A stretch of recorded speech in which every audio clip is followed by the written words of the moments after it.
Komnas Perempuan ungkap Putri bersetubuh dengan Brigadir Yosua Kamis sore di Magelang. Komnas Perempuan ini sudah menjadi aliansi strategis dari Bu Putri.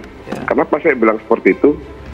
Di awal, Komnas Perempuan ini mengesampingkan hak dari kematian Yosua ya, melalui korban maupun keluarga korban. Nah, ketika ketahuan ternyata rekayasa, Komnas Perempuan kembali lagi percayai. Nah, berarti ini kan ada sesuatu hal yang bisa kita bilang ini di luar dari nalar manusia. Kalau memang PC ini korban kekerasan seksual, maka menurut peraturan dia ini berhak untuk mendapatkan restitusi dan kompensasi.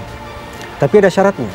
Restitusi dan kompensasi mensyaratkan bahwa pelaku divonis bersalah. Oke. Karena mendiang Brigadir Y sudah tidak ada, maka praktis tidak akan ada persidangan. Karena tidak ada persidangan, maka praktis tidak akan ada yang bisa divonis. Karena tidak ada yang bisa divonis, maka niscaya tidak akan ada restitusi dan kompensasi. Jadi apa pula manfaatnya bagi PC mengutarakan atau mengangkat kembali narasi itu dengan memakai Komnas HAM dan Komnas Perempuan sebagai perpanjangan lidahnya. Secara profiling, karakternya saja tidak masuk akal untuk melakukan pelecehan seksual. Kalau memang dia gila seks, ngapain dia memperkosa komandan umur 50 tahun di rumah komandan? Itu sama juga bunuh diri. Sementara LPSK meragukan Putri Chandrawati diperkosa Brigadir Joshua di Magelang karena menilai ada 7 kejanggalan. Di antaranya konteks relasi kuasa yang tak terpenuhi, di mana Joshua anak buah Ferdy Sambo sedangkan Putri adalah istri atasan. Selain itu juga perilaku Putri yang terkesan masih mencari-cari Brigadir Joshua dengan bertanya kepada Bribka Riki Rizal. Joshua lantas dihadapkan ke Putri di rumah Magelang pada 7 Juli. Seorang korban mau bertemu dengan pelaku kekerasan seksual, apalagi misalnya pemerkosaan atau pencabulan. Demikian ungkapnya. Selain itu, jika jadi korban pelecehan atau perkosaan, kenapa Putri masih mau tinggal serumah dengan Joshua, baik di Magelang maupun di Jalan Saguling?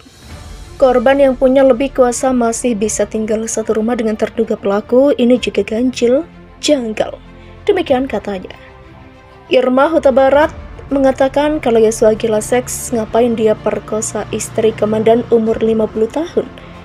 Aktivis Serikan di Indonesia Irma Huta Barat hingga saat ini sama sekali tidak percaya terkait dugaan tuduhan Brigadir Joshua Huta Barat alias Brigadir J memperkosa istri Ferdy Sambo, Putri Chandrawati.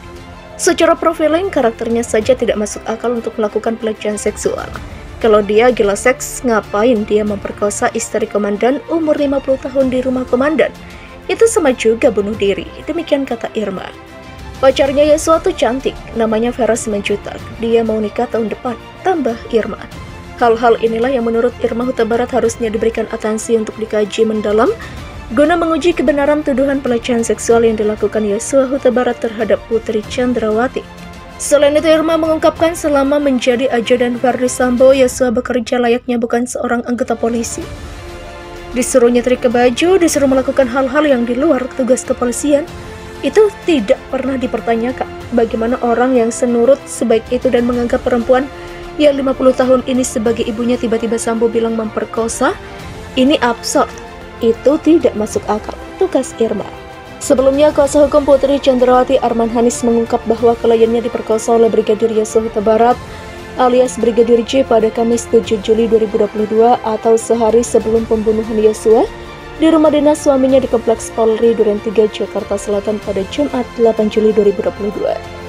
Arman menyampaikan sebagaimana kesaksian Putri, pemerkosaan itu baru dilaporkan kepada Ferdy Sambo pada Jumat 8 Juli 2022. Setibanya di rumah pribadinya di Jalan Saguling 3, Jakarta Selatan usai dari Magelang. Ferdy Sambo menyebut istrinya dibanting oleh Brigadir Joshua di Magelang. Selain itu, ia juga menyebut Putri Chandrawati diperkosa.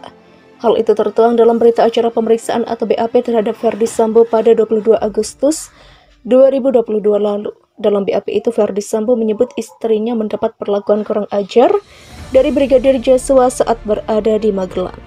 Disebutkan saat itu Putri tengah beristirahat di kamar di rumah. Sambo baru mengetahui hal itu saat Putri menceritakan pada 8 Juli 2022, hari kejadian.